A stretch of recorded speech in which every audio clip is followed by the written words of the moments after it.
Welcome to the Fantasy Aceball podcast. This is your host, Tim Kanak. You can find me on X at Fantasy Aceball. And if you're watching on the YouTube, you see we have the one and only President of the United States, Doc Eisenhauer. You can find him on the X at Doc Holiday Dyna. And Doc, you are dressed to impress today, my friend. American flag just moved to the DC area, so I assume that you're responsible for the stock market drop and the 104% China tariffs that are going on right now, right? Have you ever seen the Seinfeld episode where George goes, he works at the Yankees and he's like, he's got all these ideas and they just ruin everything. He's the swing. That's me. I'm doing that. They're actually listening to me. It's crazy, man. And it's an interesting timing. I'm in a new area. I'm a new home and I'm not smoking a cigar. And I am honoring my Doc Holiday Dyna personality. Take your best shot in Tombstone is what it says. This shot glass for those listening at home. Rest in peace, Val Kilmer. I haven't even made a post about that yet because I haven't posted at all because my life's been upside down. But yeah, man, he was a great Doc Holiday, the best there ever was and probably ever will be. So I'll drink to that, and I'm happy to be here and look a little bit cleaner than I have in the past. Yeah, Tombstone, faux show. Okay, what we're doing in this podcast is we're going to talk about some in-person views that I saw this last weekend. And instead of doing the P10, because if you were a listener of Prospect One last year, I was on Prospect One with the Welsh. And basically my mission was to come up with a P10 every week, a top 10 prospects for the week.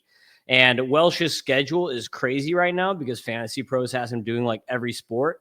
And so instead of the P10, because he coined that, I'm not going to take that. We are going to do the T10. So they could be the Tim 10, it could be the top 10, Tim's top 10, T10, whatever you want to go with. But we're doing the T10 this week. And then on top of it, we have Doc's Huckleberries coming up too. So you are getting a full load of prospects for the last week. And obviously, this is a weird week because we had like a full week of AAA. We only had a weekend of like double A, high A, and single A. So you're getting less stats. So you might find a little bit more like AAA guys on this week's list. But that's baseball for you. That's what we're coming into. And the other interesting thing, Doc, is that Complex is starting early this year. So Rookie League, Complex League, whatever you want to call it, it actually starts in like a week. Last year, we didn't have that starting until like, I can't remember if it's like early June or late May or something like that. But we're going to get some of the younger guys sooner too, which actually I think that's why there's more college guys in A-ball. Because I feel like there's more college guys this year than normal at A-ball. And I just think a big part of that is that like since Rookie League is starting, maybe some teams are deciding not to push guys as aggressively as they would have in the past.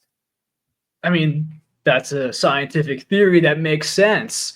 Man, you know what? All I know for sure is that I look for the silver linings and things. And if anyone's following me on the X, you might be not thinking at all, where the heck's Doc? But I haven't been that active lately. And frankly, there's some silver linings to that. It's like what we're talking about is small samples.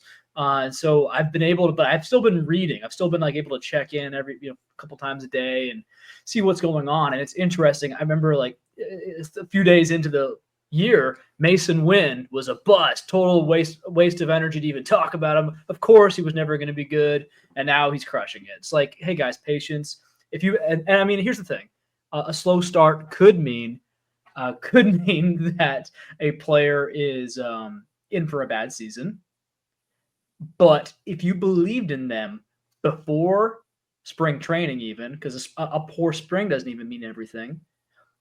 If you believed in them before this small sample size, hold on. I'm getting people messaging me, hey, it's been 2 starts for Bryce Miller. Should I be panicked? It's like, bro, I mean, if you didn't believe in Bryce Miller before this, these are warning signs. And yeah, don't buy now. But if you did, and like, for example, Mason Wynn, if I wasn't so dang busy, I would have probably got in there and bought low in a couple leagues because, now he's starting to turn that corner. and that window is closed. So yeah, just a couple things to keep in mind. Believe in your guys, stick with them for at least the first couple of weeks, guys. And if you see players you really like struggling and you do believe in them, double down. I challenge you, double down, buy that dip, even if it's scary. See if you can get that little emotional buy low window. Yeah, like pitching stats, even like the fastest stats to kind of start to stabilize, don't even start to stabilize until like 17 or 18 innings. So you need at least like 3 or 4 starts to judge any pitcher, or like relievers. You need, for a reliever, you need like a third of a season. And then for hitters, you need like 3 weeks, even for like some of the first stats. First off, batting average and BABIP take like a full season to stabilize statistically. Whereas like some things like plate discipline are like the first stats to stabilize for hitters. So like after like a 3-week sample size, you might be able to look at a guy's walk rate and a guy's K rate and be like, hey, those things are better. This player must have a better eye this year, or they have made trends to improve their plate skills. Besides that, like max EV, it's like, okay, maybe a guy hits the ball harder this year. So, but that's going to be a natural thing. Usually you see with aging curve. So if you see a 24-year-old hit the ball harder than when they were 22, that shouldn't surprise you. That dude is just he's just maturing. So this is something that you're going to see. And you're going to see older guys, their swing is going to slow down. This is just something that's going to be natural. It's why it's interesting when you actually see bat speed go up on older guys, because it means that that's something that they worked on in the offseason. Like Nolan Arenado, maybe he's going to be better than he was last year because he's swinging the bat 5 miles per hour harder than he did last year. So he might there are little things. You might have been playing hurt last year through something. Just because someone wasn't on the IL doesn't mean they weren't hurt. Yeah, exactly. So with that in mind, let's get into some in-person viewings this week. I saw here in Jupiter, I saw the Jupiter Cardinals, which are Palm Beach Cardinals, which they're actually a pretty bad team. Like they kept all their like young, fun Dominican guys that I thought had a chance to be up. They pushed them all to complex or rookie ball. So I do not get to see those guys yet. Like I don't get to see Padilla. I don't get to see Rodriguez. I don't get to see those guys, unfortunately. So the Cardinals, not so interesting, but I did see them against the Twins. And I'm going to throw some video up here real quick if you are watching. So I do recommend to watch if you can. This is my raw video of his name is Dason Hill. I was trying to figure out, is it like Dason? I had no idea. But it's Dason Hill is from what I saw.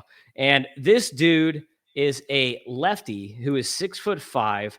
He was drafted in last year's draft 69th overall. Pick number 69. Like he has to be awesome if you're pick number 69.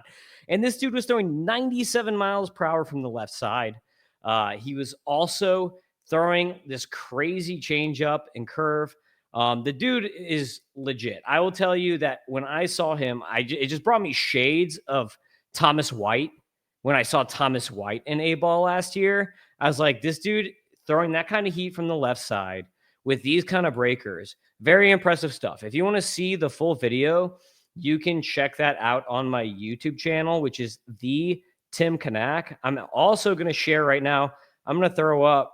I have John Anderson. If you know John Anderson, his MILB StatCast. He has a Tableau tool, which is actually like really, really good. So I recommend if you want some good minor league StatCast data, that's phenomenal. So I'm going to throw that up so I can just show some of his stats that he had in this game here. But you can see that he had a 46% CSW when I saw him overall with a 26% swing strike rate. Pretty insane. Also a 56% strike rate. Now, he was throwing, per this sheet, a sinker and a fastball. Okay, we just lost it, so let me pull it back up here. But he was throwing a sinker and he was throwing a fastball per the data sheet. But when I was watching it live, I couldn't catch the difference. They're both at like 96. I don't know if there really is 2 pitches or if it's just the same pitch. Whatever they categorize as the fastball performed a lot better than whatever they categorize as the sinker, so maybe it was 2 pitches. And then the changeup was pretty sick. You can see a 70% strike rate on the changeup. 50% CSW on the changeup, and he had like a little slower curveball too. But I was very impressed by this guy. I actually went to this game mostly to see like Yasser Mercedes, but this guy blew me away. I don't know if you've heard of him, Doc, or if before this little showing here, or if you have anything to add on him, but I was very, very impressed. Yeah, I definitely thought his name was Dasan until I saw that he was a white guy, and then I said, "No, that's Dason." Yeah, Yeah, yeah, but exactly. he's a white kid from Grapevine, Texas. 6'5", 165 is his listed frame. Did he look like he had put on a little muscle, or are you still looking He 165 out he there? is pretty skinny, dude. Like I Yeah. remember when he got drafted, he had they like comped him like Tristan McKenzie. I wouldn't say Mhm. he's that skinny. It's more like a George Kirby type skinny than Tristan McKenzie. He's not like Bones, but he is definitely a lanky dude. It's exciting though. Like guys like him and like Reese Olson. He's a little older, so like I hope he puts it on. Everyone's gonna put it on. What are we talking about? I'm 30. I'm in my 30s. I know you put it on if you if you want Oh to, yeah. right? But like eventually it kind of like actually is projectable, right? It's like if he's whipping gas right now, that's how Quinn Matthews got his stuff up from like low 90s to mid 90s, and like maybe it turned up his fastball excitement, to umpteen degrees, just by putting on muscle on a skinny frame. It's natural velocity, so you're not really risking your health either as much. So if Dason Hill or whatever his name is can do that from an already elite velo perspective, it's like, okay, that's very exciting. Got multiple offerings from the left side. He's someone who I did pick up on. I'm like, oh gosh, this is a guy. But I just didn't. Maybe it was just after I did my 30 team drafts or something. I don't have any shares, but it's like, guys, there's time. Like nobody knows about this guy. Yeah, he's in low A, and I just highlight him. He's only made the one start so far, and that's his whole minor league career. But he was awesome. Like I will just tell you. And the other thing too is the Cardinals had all righties except for Cade McGee. So he was doing that against righties. He wasn't even like lefty on lefty. He was just blowing guys away. So just very impressive stuff. 7 Ks, 0 walks, 1 hit, which was a homer in 4 innings. Very impressive stuff from him. So the next couple guys that I saw here on the Twins, I saw Yasser Mercedes and Byron Chorio. Yasser Mercedes is a guy that I've had like on the periphery of 150 to like 200 kind of range in my prospect rankings for a while. When I saw him, he was impressive physically, like huge dude, chirping the whole time. The whole game he was chirping, even when he was on first, like he was on death circle before he even had his first at bat, and he was chirping then. So like, dude is just chirping the whole game. But definitely physically impressive. But he was hitting the ball hard on the ground a lot and got into ground outs the game when I saw him. It says he's 6'1", 175. You think he's bigger? Oh, he's definitely bigger. That's not even Okay. close. The dude is Sometimes pretty. these things He's when they're not from like mainland America. He's from Puerto Rico. Sometimes they're a little outdated, these measurements. I would say he's probably 6. He might be like 6'2", but he's muscular. The dude is built. The dude worked at least when like now. Like I didn't because I think he was in Arizona before, but right now the dude he worked. He worked this offseason. I'll tell you that if that's the case because the dude is pretty ripped. He made a lot of hard contact, but honestly, it was like not as impressive as I expected. Byron Chorio had a couple good hits. Fast dude. He is not a Jackson or Jason Chorio family. He's not a brother anyway. I don't know if he's like a cousin or something, but I had like multiple people ask me, "There's another Chorio? Whoa!" And I'm like, "Wait, hold on. He's not a brother. He may be related. I mean, he's got the same last name, and I don't know how many Chorios there are out there, but the dude is not a brother for sure. But he is a guy to watch. I think he had like 20 something steals last year. He was also at Aceball last year, but he looked pretty impressive. His approach looked pretty good when I saw him. 23 steals last year. He's more of a speed guy than a power guy because he had an under 100 ISO. But the dude does look like he's got wheels and he can hit. Cade McGee with the Cardinals. This is a guy who should probably not be an A-ball. 22-year-old college draftee from last season. He's off to a hot start with 2 bombs and 2 steals. He hit a home run. There's the 1 hit off of Hill that I saw. So he hit a home run. Pretty impressive though. Nice plate approach. Even last year in a small sample size after the draft, he had a nice plate approach despite only like a 197 average. I think might be like a bench player for the future, Texas Tech guy. But he's off to a good start. Should definitely not be an A ball, in my opinion. Should at least be in high A, if not double A, even based on the age. And then the last guy that I saw, Mason Burns with the Cardinals. The dude is a reliever, but he's got some sick stuff. He got, I think, 5 Ks out of 6 batters that I saw him face. 73% CSW in the game that I was at, and had a death ball that had a minus 4.2 IVB, which is pretty insane.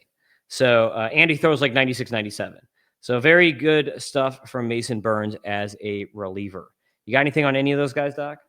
Yeah, I'll talk about Byron Churio. You know, you look him up. I kind of like this era when it's the last of this era before the artificial intelligence has every information we ever need, and there's no like. I like that there's still mystery that these kids from where is he from the DS? Yeah, he's from Venezuela. That these kids can bring. Because I look online and I'm seeing everyone saying the same things we are. It's all just like, yeah, he's not a brother, maybe a cousin. It's like twins daily. Like it's like, you know, they're all thinking he's a cousin. He looks like this picture. He looks like that Giga Chad. He's got a crazy jawline, so we're gonna give him boost for that. What we are gonna ding him on though is, you know, while he may have the nice jawline, he has terrible strikeout tendencies. Last year, yeah, just like a 207 batting average, and low A wasn't working. So it's interesting. 29 walks to 104 strikeouts last year, but if you look at his rookie numbers, 20 walks to 19 strikeouts, and so far in this extremely small sample size this year, 7 walks to 2 strikeouts. So like we're sandwiching here, right? That's a small sample size, but it's like walking more than he strikes out, or a strikeout machine and doesn't know how to take a walk. So maybe something was wrong last year. We'll see. It'd be funny if he's like not related to them at all, but he just turns out to be a superstar anyway. It would be funny if he didn't, if he was, it'd be funny if he was adopted and he didn't know who his parents were, and then he actually was related to him the whole time, and we find out like in 10 years or something. Well, they are all from Venezuela. I am seeing this. So that we got something. That's got to count for something. All right. All right. So what we're going to do now is we're going to get into the T10. This is your first T10 of the year. And number one, how can this not be number one, Doc? We got Nick Kurtz with the Athletics.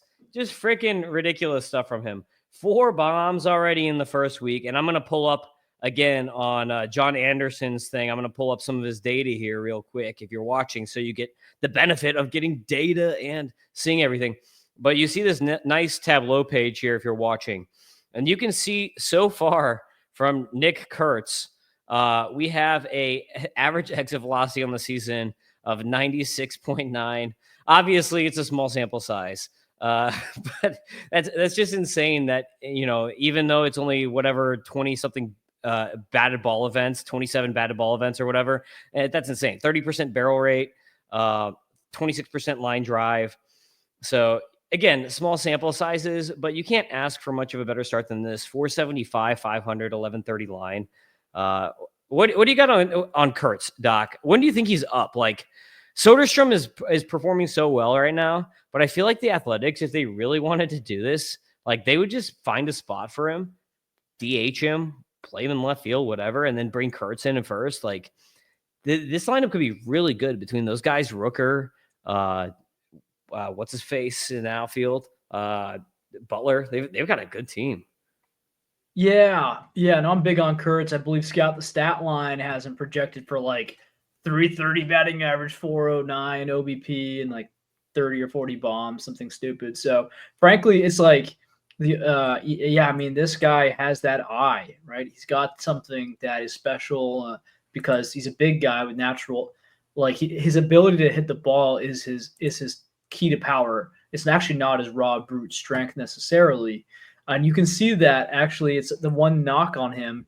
There's only basically, other than being slow, he's not a fast guy. Mm-hmm. Matt Morris, my co-host on Dynasty Dingers, he says, go watch Nick Kurtz run the bases. It's like uncomfortable. Like he doesn't look like he knows how to run. It looks like Tom Brady when he's scrambling. Dude, Albert Pujols was such a slow player too, and it never mattered. Like Albert Pujols was like the slowest guy ever.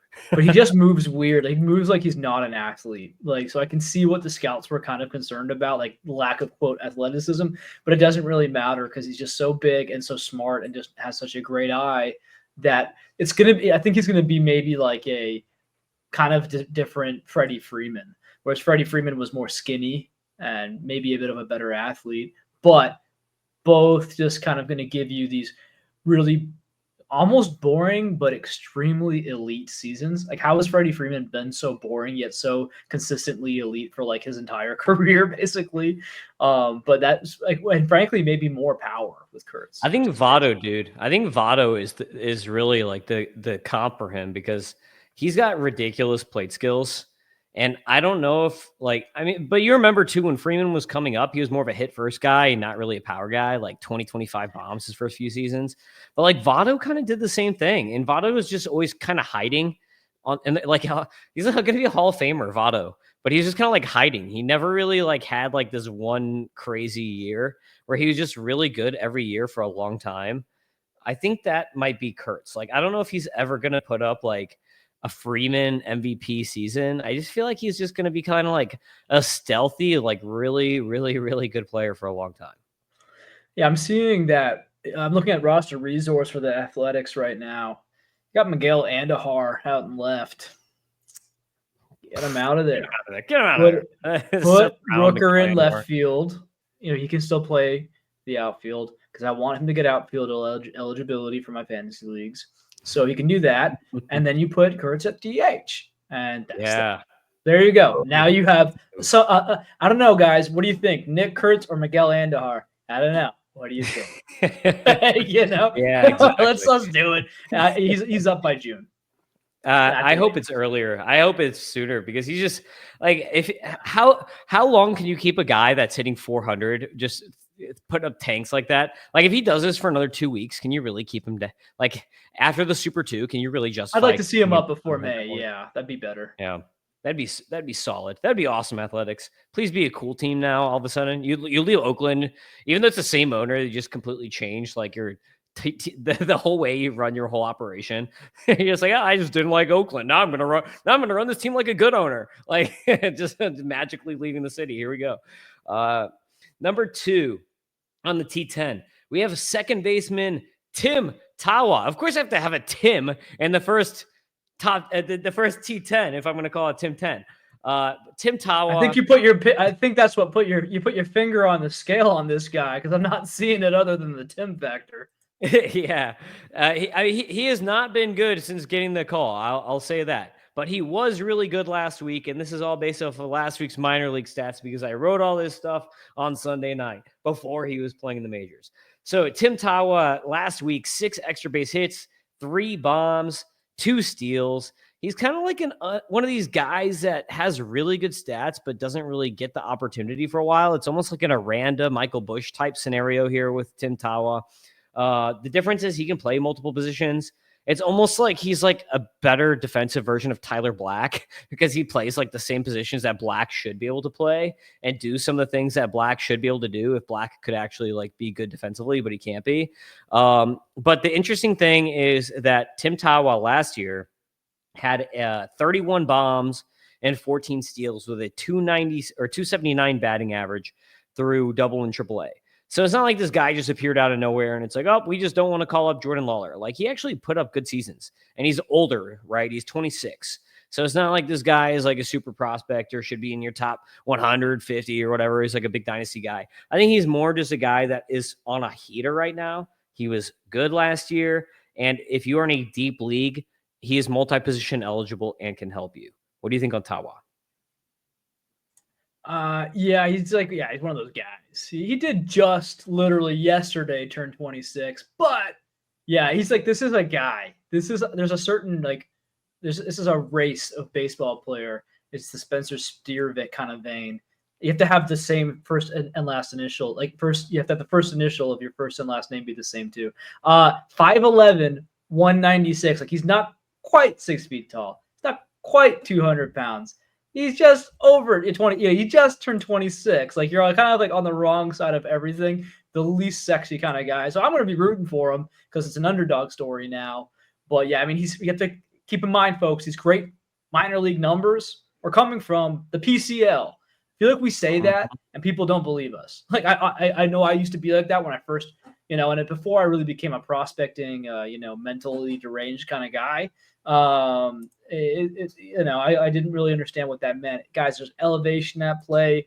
It's imagine like everything's course field, basically, I guess would maybe be the simple way to put it. So, or in Cincinnati, whatever.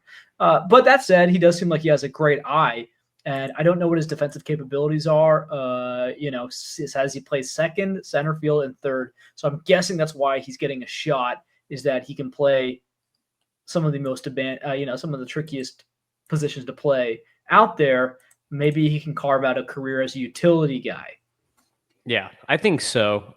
He had the one thing, and like that I would cling to with my Tim Tawa hope is that last year he had a 24% line drive rate. And then you can see, obviously, like this is not sustainable. No one's going to have a 46% line drive rate that he was doing this year. So if he can hit a 24% line drive rate, that's not PCL inflated.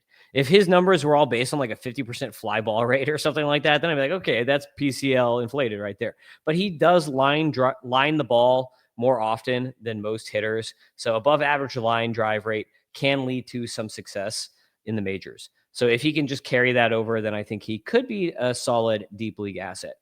Now, number 3, another older guy here, but he had a sick week. JT, this is one that I never got. Maybe Doc. Is it Ginn or Ginn? JT Ginn, or I think it's Ginn, not Ginn, like the wide receiver, right? Yeah. What sounds cooler to you? Gin definitely sounds cooler because I'm a minor alcoholic, but I'll go with Ginn just because I'm just thinking of the wide receiver. But in 2 starts last week, in 11 innings, he had 19 strikeouts and 2 walks with a 1.64 ERA and a 0.64 WHIP. And remember, this is a guy with some pedigree here. So Ginn, he was a second-round draft pick with the Athletics. I think like pretty much right after he was drafted, I want to say.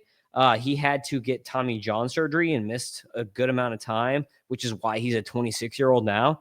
But the good thing about him being 26, Doc, is that like there's no reason really for the Athletics to like hold him down, and the Athletics rotation kind of sucks. So there is a very good chance here. He debuted last year, put up 34 innings, so he still is a prospect. And last year when he debuted, he had a 390 xFIP and a 401 SIERA. So he was not terrible last year in his debut, but he's definitely off to a good start here. You can see a 51.4 CSW on the slider, 38.9% CSW on the sinker. That's an insane amount of called and swinging strikes and mostly called. You can see it's only 13.7 on the swing strike, but that's a lot of called strikes on that sinker. 94.3 velo on the sinker. So he's actually throwing the sinker harder than he's throwing the fastball here. You can see. But are you in on Ginn? Is no, but like this, like I'm not out. It's like this is like one of the weirdest players. But here's the deal. Yeah, so like 25, 26, even 27, you can have these weird hitter breakouts. Man, pitchers can break out at like 30. Like they can, as long as they're like getting by until then. I mean, most extreme version is Charlie Morton, who's like super mid, captain mid, until like he became 35 or 36 years old and just became a stud. It's like, what? So anything can happen with pitchers. And so in that regard, he's only 25, and he's doing the opposite of, he's using the PCL and making it look easy, which is, as a pitcher, is like really hard. What I'm looking at his numbers right now. He's actually had pretty solid command for most of his career. Not really walking too often, but really not a strikeout guy. Pretty boring. This year, I mean, 11 innings at PCL, 15.5 K9. Will it hold up? I don't know, but it's like way higher than anything he's done since college. Other than looks like in 2022, while being terrible at everything else, he'd actually struck people out a lot. So really weird guy. Clearly, as you said, has dealt with injuries.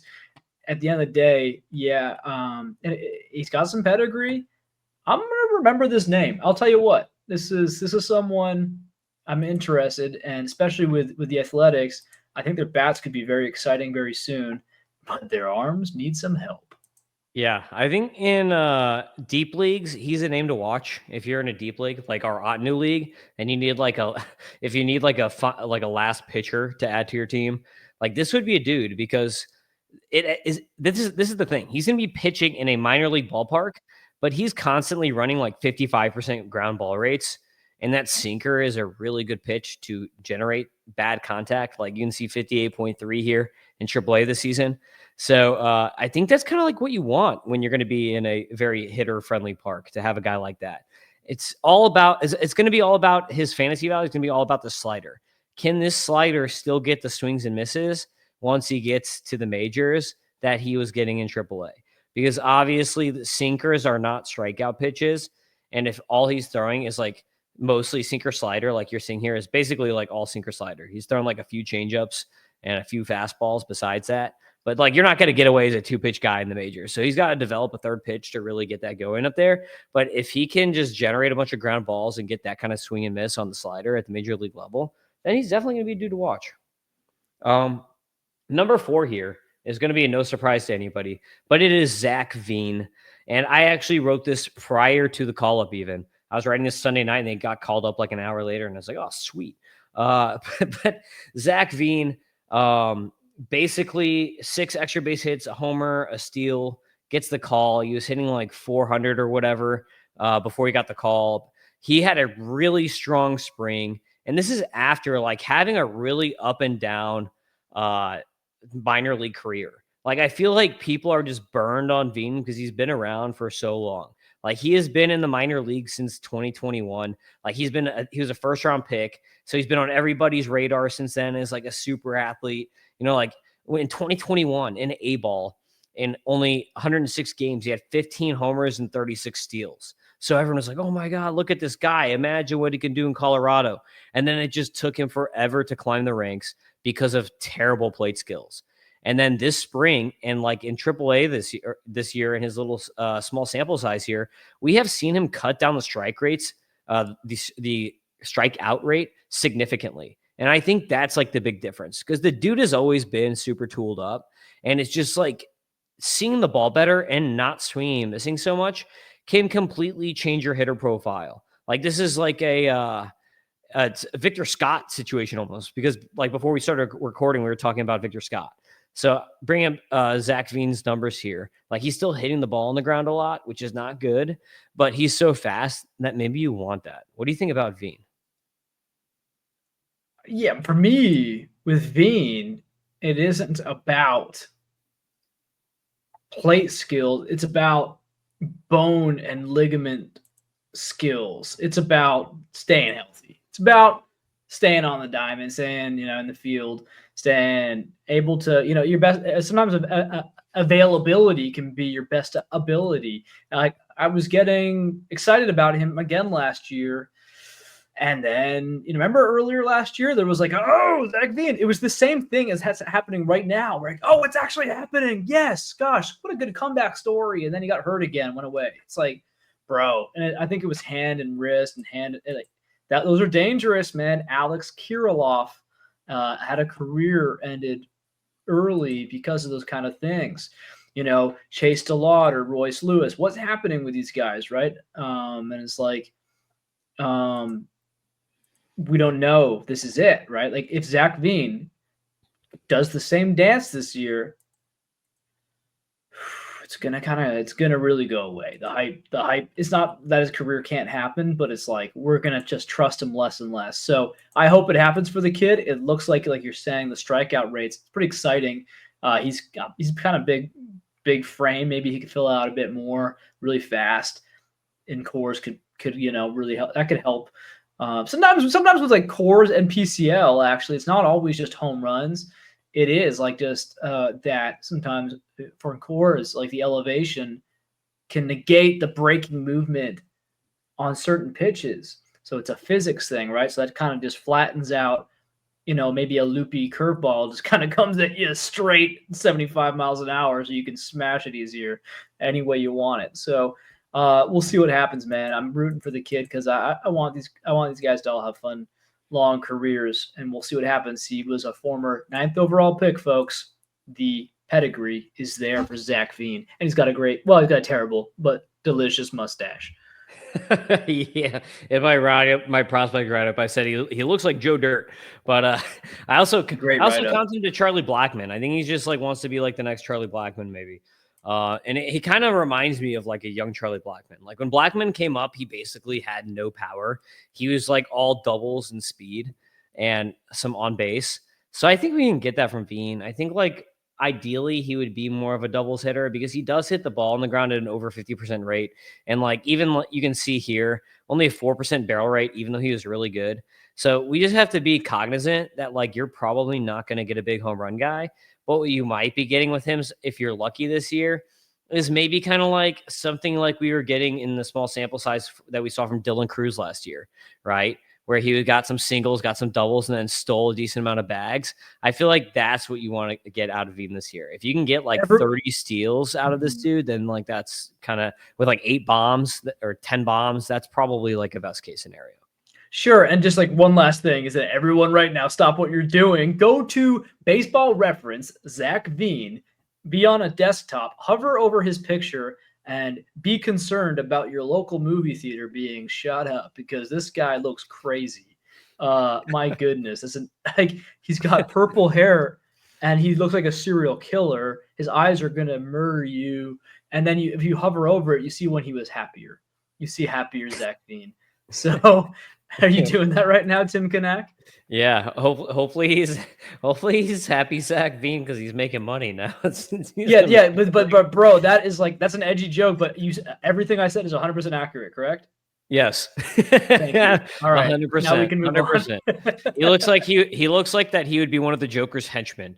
Yes. Okay, that's a safer joke. There we go. Yeah.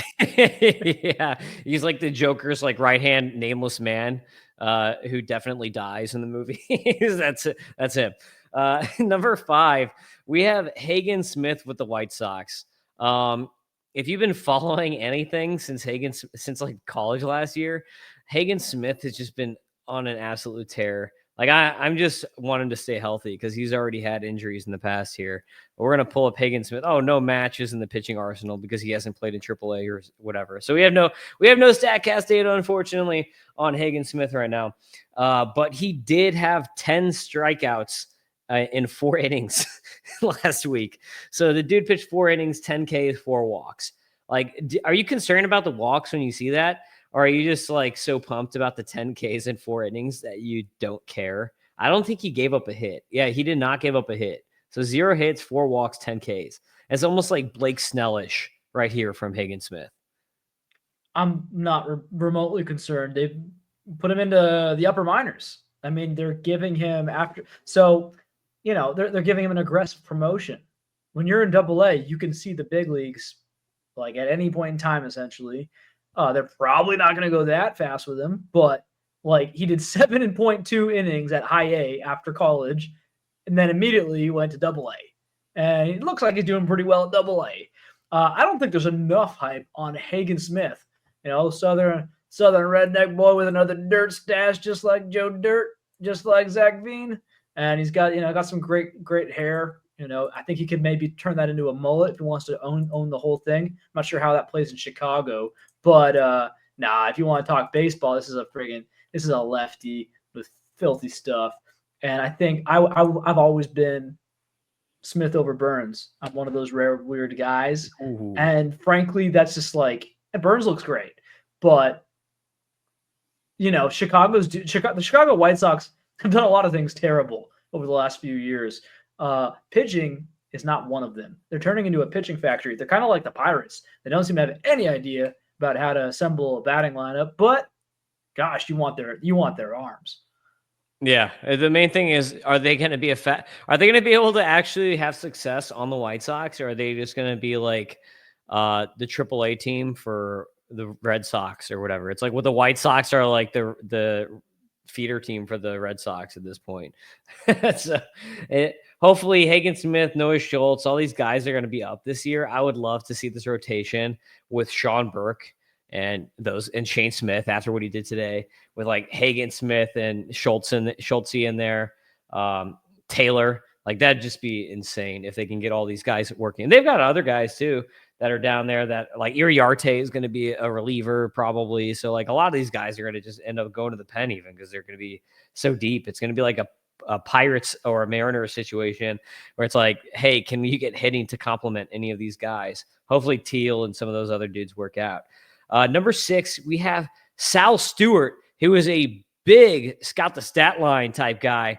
Like I liked him a lot. You like him a lot. And Ross is just like obsessed with him. He's like, what, top 40, top 50 or something like Ross whenever I had Ross on my podcast. So like, dude, I like got him top 50. He's got a killer hit tool, but I don't know about that high. top 60, top 70 at least. Yeah. So Sal Stewart, I don't know if I'm going to actually, let's try to pull him up. I don't know if I'm going to get any StatCast data on Sal Stewart either because he is in AA currently. But he was an A-ball at one time. So let's see. Yeah, we got like basically nothing from him. We've got 11 plate appearances on StatCast data from him. So very little to go on for Sal Stewart. But he was 4 for 9 last week. And he was in AA, so he only played for the weekend. 3 games, 4 for 9, 2 extra base hits, a bomb, and 2 steals. That's what I was really wanted to talk about with Sal Stewart here. Because that body does not look like he's going to steal bags. But last year in 80 games, he had 8 bombs and 10 steals. And then here he goes already with 2 more steals. Like, he's a bigger dude. So I don't really know how he's going to carry that going in.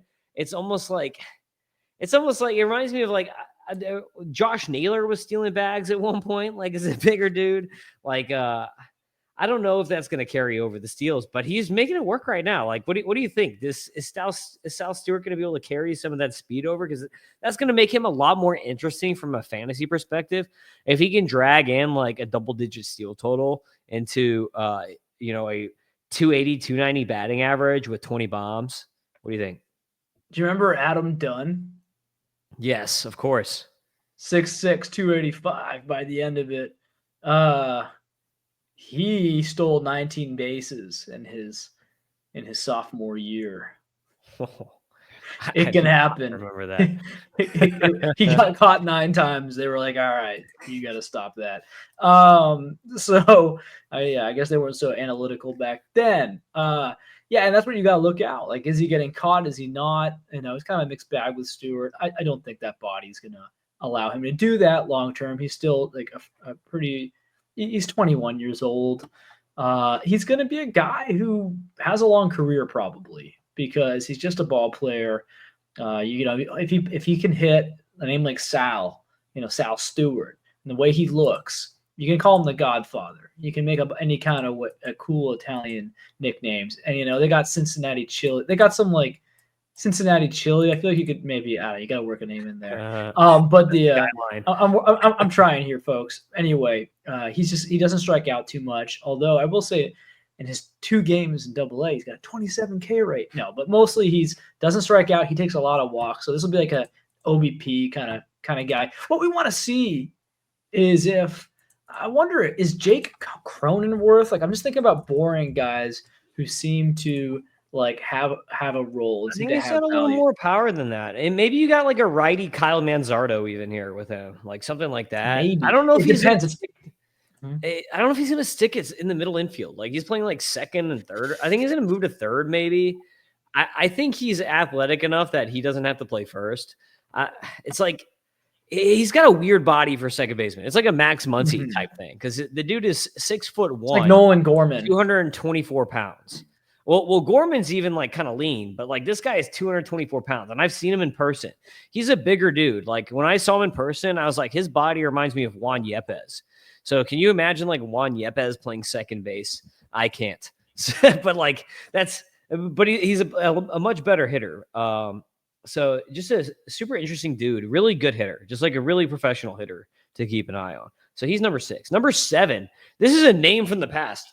Carson Wiesenhunt with the Giants. He was so terrible last year in AAA. Last year, he had a 5.17 ERA and a 158 whip. But he was in PCL. He still had a 17.1 K minus walk and a 15.3 swinging strike rate, despite those numbers. But so far, in 2 starts, 10 and 2/3 innings, we have 11 strikeouts with 0 walks, Doc. 0 walks and a 169 ERA, 0.75 whip. Did Wiesenhunt figure out AAA and the PCL? Are we finally seeing it for him? Is it Hunt? I mean, it's Hunt, brother. You sound like a friggin' weirdo. That's how Welsh says it. So I Oh, think he's Welsh wrong. met him before. He's wrong So because on Baseball Reference it says Hunt because they're not friggin' weirdos like the Welsh. Tell him you can come on the show and debate me about pronunciations. I get most of. Give me a Hispanic player, then we'll have some bad times. Oh, I got you from there. I'm in Miami, brother. No, I mean like I'll get them wrong. I'll get them way wrong. Hunt though, that's a classic. Yeah, I mean this guy seemed like he was can't miss. I remember, and I'm old enough to remember when Carson Hunt was considered the can't miss Giants arm, and Hayden Birdsong was like this volatile prospect. And I spotted it kind of early on. I said, I don't know. I'm starting to see Birdsong leapfrogging him. People thought I was crazy. Now it seems obvious. And now we're just kind of hoping that Hunt can carve out a career. I believe he's heavy on the changeup, which some people are leery about. I don't care, man. If you're a good pitcher, you can make it work. You can work on a third pitch, and that's going to be important. Do you have the data? Like, what kind of pitches is he throwing so far this year? That's actually pulled up on the screen right now if you're watching on YouTube. But you can see that he has thrown about 50% changeups, and that changeup right now has a 22.4% swinging strike rate, which is absolutely insane for a changeup. And it's also his worst commanded pitch. You can see that his strike rate on the changeup is only 44%, and it's a ball 31% of the time. While his sinker, he's throwing at it for a strike for almost 61% of the time. So the sinker is a lot more of a location pitch for him. The slider and the cutter, between the two pitches, he's only thrown 12 of them so far this year. So he's been very heavy changeup sinker. It's like a JT Ginn scenario here, situation where you more or less have a two-pitch pitcher, and he's really leaning into the changeup, but it's working for him. So of course he's going to do that if it's working for him. But the thing is, if he can't develop that third pitch, you're not going to make it as a secret changeup guy as a starter. As a reliever, that can work. You could be a pretty good friggin' reliever doing that. But as a starter, I don't know. So I don't know if it's going to take him developing a third pitch besides him just being good to come up. Like, do you think that there's a chance that with this kind of success, he's ahead of Kyle Harrison all of a sudden on the depth chart? Or do you think that the Giants really want Harrison to be a successful starter? And if they're going to bring these guys up, then which one might be going to the pen? And I don't know how Roop is pitching right now, but I like Landon Roop quite a bit myself. Well, I mean, Birdsong is next in line for the rotation, and he's got a deep arsenal. He's more of a starter, so we're gonna see, man. He's wasn't hunting for a pitcher, 24.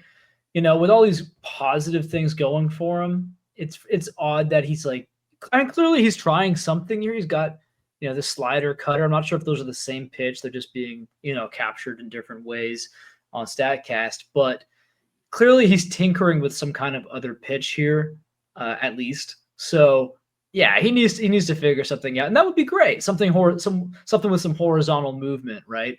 So he's barking up the right tree with the slider, cutter, kind of idea. We'll see what happens, but he's got enough pitchability. He's gotten this far, I guess I would say.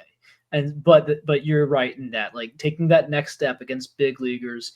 If you want to cut it, the Giants' home park will mask some mistakes and some issues, but eventually you have to figure it out. Roop is not starting the year great. He's got a 6.75 ERA through 4 innings, so it's a small sample size, but he's 26, so it can and he's like kind of an older 26, 210 days in, so it might take a little while longer for Hunt.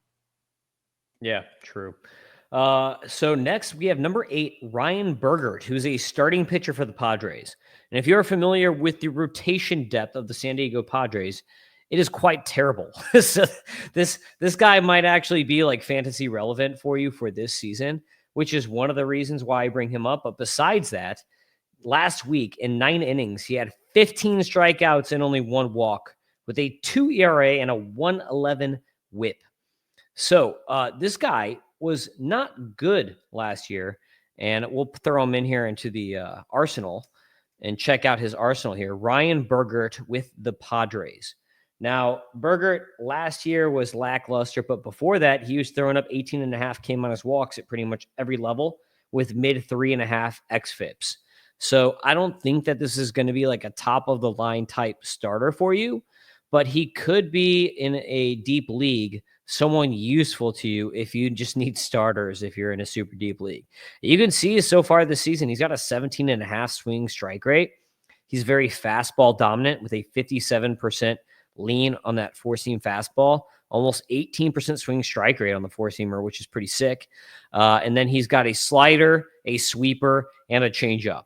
So based on that, you can see there was a slider 87. So that's a hard slider, gyro slider, whatever you want to call it. And then he's got the sweeper that comes across the zone at 83. All of these pitches, and this is what I actually really like about this guy, Doc. If you look, he has 1, 2, 3 pitches with over a 17% swing strike rate so far on the season. That's fantastic. And he's only throwing, the thing is the slider, he's not really throwing in the zone a lot. That's like a 50-50 coin flip, whether it's going to be a ball or a strike. But the sweeper, the four-seamer, really good pitches. And I think that probably the slider helps the sweeper play up more with him. But I like what I'm seeing so far from him this season. And because the Padres' depth is so crappy and this guy is 25 years old, there's a very good scenario that we see this guy in the Padres rotation at some point this season. Yeah, I mean, talk about a deep sleeper, right? I frankly haven't really heard about this guy too often. It's a guy, though, you look at his numbers, and I could see it, you don't have to squint too hard. He's put over 100 innings, around 100 innings, 98 in 2020. Now, I know, yeah, if you can combine his fall league plus his AA, he had over 100 innings the last 3 seasons, so he can give you some kind of durability. The command issues don't really seem to be there other than the fall league last year. Yeah, this is like a sneaky guy. Ryan Bergert, someone I'm going to kind of keep in mind. He's a little undersized, but yeah, this could be like a guy, like you say, who's like just finds himself in the rotation because pitching injuries are an inevitability.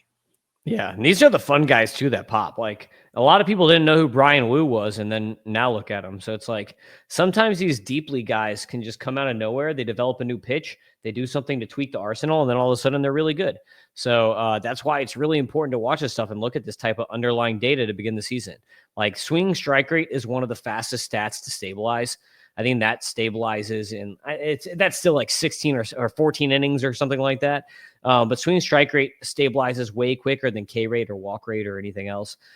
So swing strike rate, and if you have stuff plus numbers, those are like the two things to kind of go on this early in the season. But you got to love when a guy has 3 pitches that are that dominant so far. So number 9, I have another kind of under the radar pitcher for you. And I really like this guy. I don't know if you're familiar with him, but we're going to look at Jojo Ingracia for the Red Sox. So this guy is already now in high A. Last year at A-ball, 58 innings.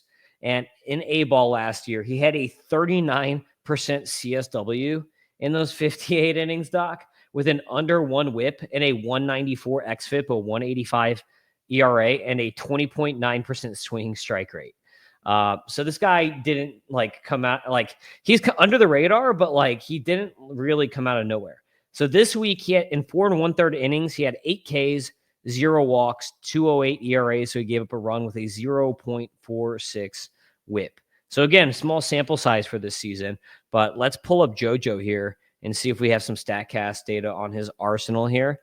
No, we do not, because he's in high A instead of single A.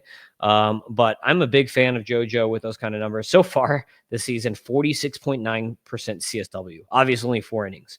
But the dude has stuff. And the dude also has command, which those are the 2 ingredients for a good starting pitcher. Yeah, man, and a great name. Jojo Ingracia. You can just see these it's a bullfighter. He needs the red cake. I can't roll my. Let me see if I can do it. I had it for a second there. Ingracia. There we go. But you hold it longer and more. Ingracia. Imagine a Mexican or South Central American soccer commentator saying this guy's name after he's just anyway. And he's a lefty. A little bit smaller frame listed here at 6'1", 170, but I do love the numbers. As you said, he's racking up the Ks. He's showing command. This is someone, and Boston's doing a lot of things right these days. So this is someone who wasn't on my radar, but now is. Yeah, number 10, and that's the point of the Tim 10. I'm not trying to give you, the top 10 prospects here. We're trying to give you the best guys for this week who you may or may not know. Number 10, this is going to be one of the bigger risers. You and I both love this guy so far. Number 10 is Braylon Payne with the Brewers. The dude is just an electric factory. He ended the season hot last year and started the season hot again this year. In 3 games, he has a home run and 3 stolen bases, 4 for 12. For Braylon Payne here with the Brewers. And again, remember, he was 17 last year. So he is 18 years old at Aceball for the Brewers here. I wish he was in Florida League so I could see him. And again, it's 12 at-bats, but he already has 3 walks also in those 12 at-bats. So it's not like this guy is like hit only. Like he also seems to have an eye in the small sample sizes because he only played 4 games last year and 3 games this year. So we're 7 games into his minor league career here. But like based on these 7 games, like I feel like this guy should be getting the type of hype that we're seeing Jesus Mate get, who is on the same friggin' team as him for the Milwaukee Brewers, which has just got to be like a crazy team to watch if you can check out that minor league team. What do you got on Braylon Payne so far? I mean, you said that I love him, and it's like I don't have anything against him, but I'm not going to steal any valor here. I was just kind of like he got lost in the crowd for me. I didn't hype him up too much, to be completely honest with you, over this offseason.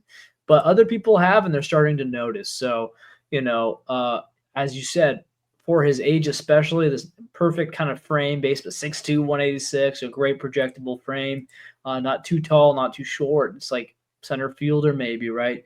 Has some power, has great speed, and he's not showing tremendous strikeout issues. In fact, quite the opposite. He's showing a great eye. So I don't know what to make of this guy yet. I just don't know enough about him. But he's one of those guys who he was like part of maybe a glob where like I would have taken a Ryan Waldschmidt over him, like the safer option. But Payne is looking like he might be electric. Oh yeah, when he was drafted, the issue people had with him, they said, oh, he's got holes in his swing, he's athletic, whatever, he's toolsy, but he's got holes in his swing. 84.6% contact rate. So I think he's like fixed that, which is why like my comp from is Lawrence Butler, because I'm like, this guy's a tool guy who is like he's like a way quicker to fixing the hit tool version of Lawrence Butler. And I put a number 11 here. I had to throw this guy in, even though it's the Tim 10, top 10, whatever. I had to talk about Zaire Hope. Like this guy has just been ridiculous. 4 for 9. Again, just like Braylon Payne, 1 home run and 3 steals. I think his home run, he hit like a 10 miles or something like that, right? Like Zaire Hope is like the big mover. Everyone is obsessed with him. And like I kind of stayed down on him. He barely made my top 100 just because I wanted to see more from him since he only played 61 games last year. But like everything that we were seeing last year is kind of coming into effect this year. The main thing that's a concern so far is a lower contact rate. But again, it's a small sample size, only 13 plate appearances so far in the year with a 72.7 contact rate. But he's been hitting the crap out of the ball. So what do you got on Zaire Hope here? Yeah, it's like, again, with either of these guys, it's like maybe they're the chosen ones, or maybe it's a few games, right? Like I just don't know at this point. But both these guys had a lot of hype coming in, and Zaire Hope especially had some fantastic hype from a lot of folks coming into this season. And so it'll be interesting to see if he can keep it up in a great organization to develop in. So Zaire Hope is someone to keep an eye on. Good luck buying low, though. He's got a lot of hype behind that name these days. Hope for Hope. Yeah, okay. Now is the time. It is time to get into our first segment of Doc's Huckleberries. Who you got for us, Doc? Who's on your radar? Yeah. Oh, brother, I'll kind of rapid fire this through this for you. Again, it's only a few games, but Max Clark is someone where it's like everyone knows him, but I think he's a guy where people have been like, oh, so he's supposed to be good, but where are the numbers at? Where's that sexy power? And so that's what's fun to see so far in high A in 3 games. He's already got a home run. He only had in total, he had 9 home runs all of last year through 107 games. So it's like, this is the thing we were hoping to see, right? We know he has got a great hit tool. We know he's got great defense and speed. And like, he's going to be probably like the center fielder of the future. But like, can he take that next step? And I think if he does, maybe we're talking about Trey Turner kind of upside. I mean, gosh, maybe a better eye, and he's walking more than he's striking out right now. If we're going to see a superstar come from Max Power, this could be a big year to see power develop, and we're seeing it so far. Are you excited about Max Clark? Yeah, his plate skills are so underrated. I talked to Welsh about this back when we were like, oh, who's going to be number one once all these like top guys graduate? Um, Max Clark, like people are like, Walker Jenkins is going to be number one. I just feel like Max Clark is just so much more exciting than Walker Jenkins. Like gun to head, I have to pick, unless I'm in a points league, gun to head, I'm picking Max Clark over Walker Jenkins every single time. Like I have to. So Walker needs to stay healthy. I'm getting freaked out. He's one of these. The Twins are doing something wrong. Fire them all. Fire the whole training staff. I know Royce Lewis and Emmanuel Rodriguez and Byron Buxton. It's just a nightmare with the Twins. Who do you got next? Yeah, just briefly, I talked plenty about this guy, but Caleb Durbin, there's going to be a lot of people who are like, oh, no, that's the guy. He was supposed to make the team. He didn't. He's over. His career is ruined. Yeah, guys, how's Victor Scott doing? Victor Scott's the greatest player of all time. Just ripped a friggin' triple off a Skeens heater tonight, 2 for 5 with a couple RBIs. Do with it. Caleb Durbin, everyone kept saying, this guy's got zero power. He's a joke. Don't take him seriously. And I kept saying, well, I don't know. He seems to have something. Like his numbers are suggesting he's got a little bit of pull side power. I mean, he's 5'7" maybe, but he's like 185 bowling ball. Look at his body. He's strong. And he ripped 2 home runs in 18 games this spring. And I'm like, okay, maybe a fluke. But he was like hitting a few in the fall too. 5 home runs, 24 games. I'm like, that's interesting. And now we see him just starting 2025 at AAA with 2 home runs in 7 games. It's like, bro, I'm seeing evidence for 10 to 15 home run power here. Like, and if that's like the thing we didn't think was coming. So if we see 13, 14, 15 home run power from Caleb Durbin, playing multiple positions, stealing 20 to 30 bases, getting great ratios, it's like, that's a fun fantasy asset.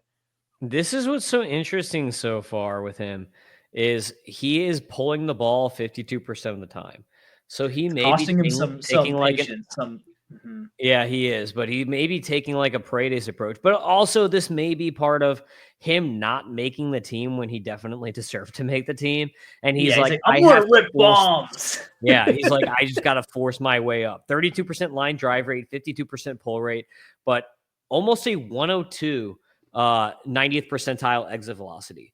So despite his max EV being 105, it's pretty phenomenal that he's got a 102 90th percentile EV, because that's really good, especially for someone with that lower max. So that just means that he gets around to that max power more than you might think he would, especially for a guy that size.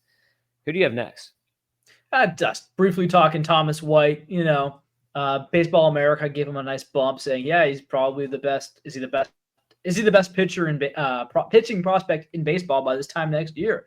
And it's like, yeah, I mean, if he's still in the minors, like what happens if he goes up to AA? I know you're a big Thomas White guy, right? And AA this year, and then there's a couple injuries in the Marlins. Maybe he makes his debut and loses prospect eligibility by the end of the year. He got 7 Ks in 4 innings so far, small sample size, big lefty. He was a prodigy. People have underrated him from the get-go. I am buying it on Noble Meyer. You convinced me, but I'm still a Thomas White guy.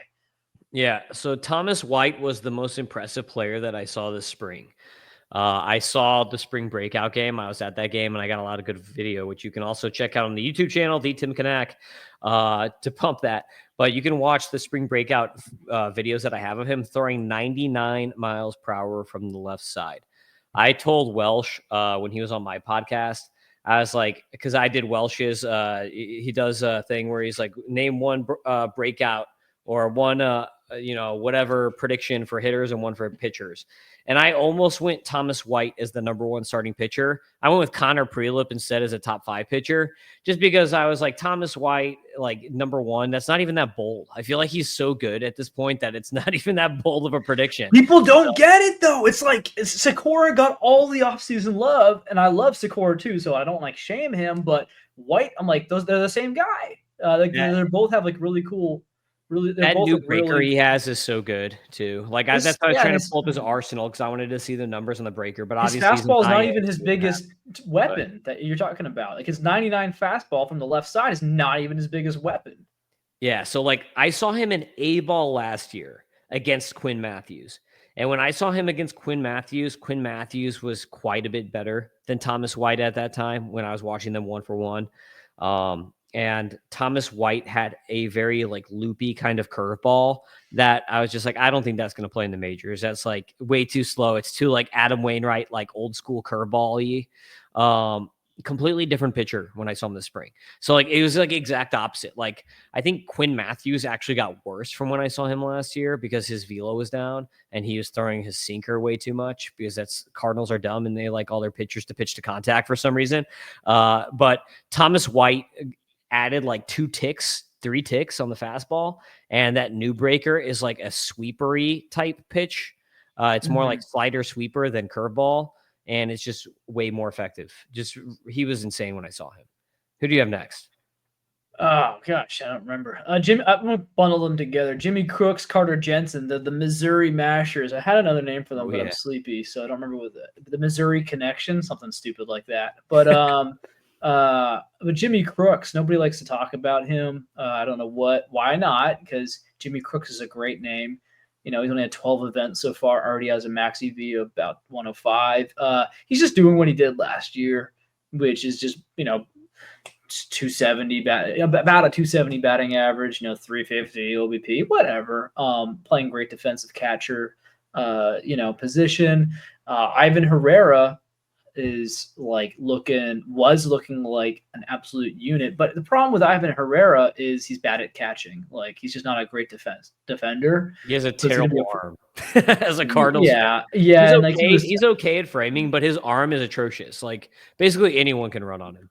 Yeah. And it's like, oh, he's changing. Like his knee's gonna be on. I'm like, bro, when you're talking like that, like you're obviously not gonna stick at catcher. So it's great that he is an amazing bat. Unfortunately, just got injured, but it's like Jimmy Crooks is the catcher of the future, he might be up this. He will be up this year, Jimmy Crooks. So keep an eye on him.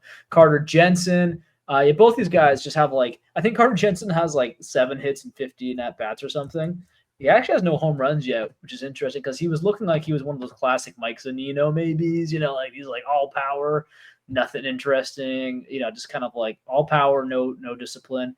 But no, it's like last year he had, this year, not amazing contact rates, but it's a very small sample size. Last few years, 73, 74, that's fine with that kind of power. And so we'll see if he can keep this up. Sal Perez is not getting younger. Freddie Fermin's not the answer long term. He's more of a backup. So Carter Jensen, so cool to see him kind of come into his own and just be consistent and looking great. If both these guys can stay healthy, they're going to be up this year, I think, actually. Do you have any opinion on those guys? Yeah, obviously as a Cardinals fan, I'm a big fan of Jimmy Crooks. I saw him a lot this spring. I think I saw him 4 or 5 times. I actually talked to him because he was sitting on the bench next to Thomas Saggese, and I went up to them. And I was like, do they make you two sit next to each other since you both don't wear batting gloves? And they both started laughing. They're both Italian. All right, is Jimmy Crooks Italian? He has to be. His name's Jimmy Crooks. I don't know. He's a Southern boy. He's from Oklahoma. Okay, there's not a lot of Italians down south. Yeah. Crooks is amazing defensively, though. I'll tell you, that kid is gonna be a Gold Glover. Like he's got a killer arm. Great. Like he's gonna be a Gold Glove catcher for a long time, I think.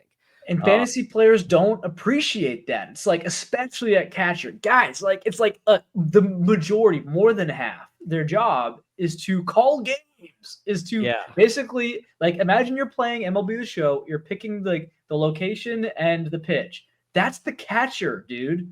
Well, a lot of the time, that's the catcher. This is the thing. Yadier Molina had fantasy value, and he was not a good hitter. He had fantasy value just because he got a ton of plate appearances as a catcher, which is going to give you fantasy value. Jimmy Crooks, I think, can be a better hitter with more power than maybe not for average. Yadier Molina had some good average years. He could hang around there, but I think he's going to hit more for like closer to 20 home runs in his prime, like through his prime seasons than Yadi did. So like you're going to get a lot of fantasy value if you get a catcher who hits 260 with 20 bombs every year and plays like, because his defense is so good, he's going to have like 500 plate appearances. That's incredibly valuable from a fantasy perspective. Who do you have next? I've got two more guys, and we'll get you all out of here. Joseph Sullivan. So these two are deep cuts. Joseph Sullivan. I like this guy. I just stumbled onto him looking through the combine numbers. I don't usually take those to heart, but I try to line them up with actual, like, okay, is there something to this? He was starting to like hit balls really far and really hard. And I look at him, he's like, okay, he's 5'11", 198. Okay. Oh, he's got a grandfather who won a Heisman. That's very intriguing. Like, that's a lot of athleticism. Okay, and he's hitting the ball really hard. Oh, but he's not supposed to have power. He's like a fast kind of like, rangy outfielder type of guy. Okay, but he's flashing power. Okay, now I'm starting to get kind of interested. He's starting off the year now, with an 88%, 89% contact rate, and he was doing something like that last year at low A. Now he's doing it at high A in a small sample size. Last year, stole 8 bases. I will say this is a concern. He's getting caught stealing all the time, but he's got 2 home runs already in 3 games. So small sample size, yes, but he was doing all right in spring training. And so I'm keeping an eye on Joseph Sullivan, and, the Astros, they are underrated a little bit in their prospect development. Have you heard of this guy? No, I haven't. And it's interesting looking at his numbers now that you've brought him up. Yeah, he has really good plate approach. Like, he had a 5.4% swing strike rate last year. that's insane.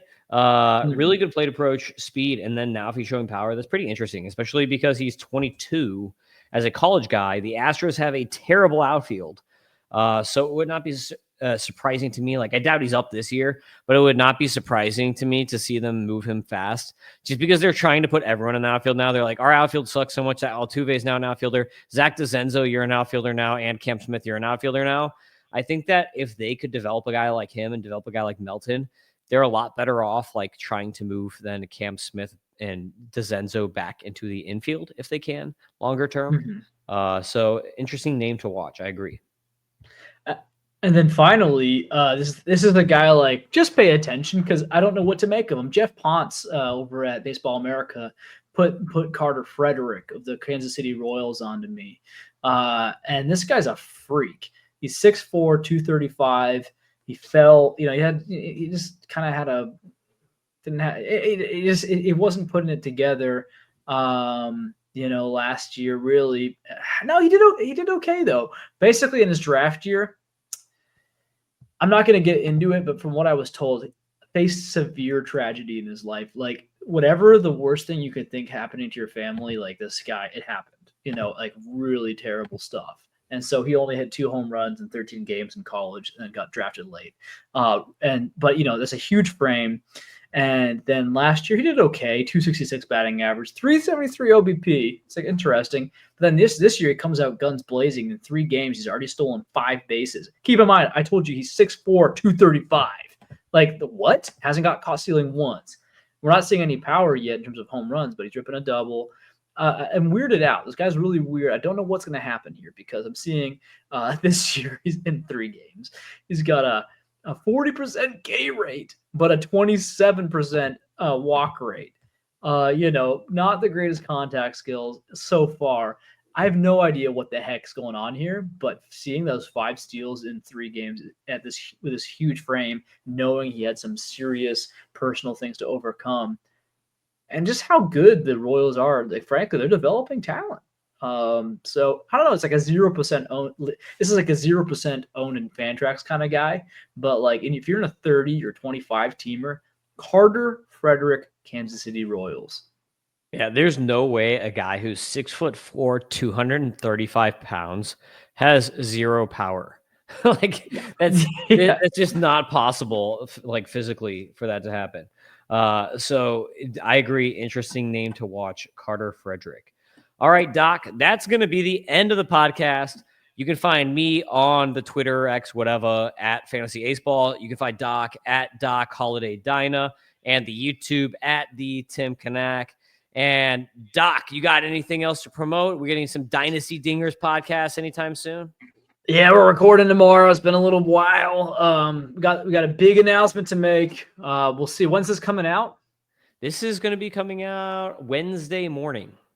Wednesday morning. So I won't tell you what the secret is yet, but it's going to be a big one. There's something new for Dynasty Dingers coming forward. In the meantime, thanks for having me, Tim. I'm your Huckleberry. Oh, yeah. Teasy, teasy. All right, everybody. See you. Good night.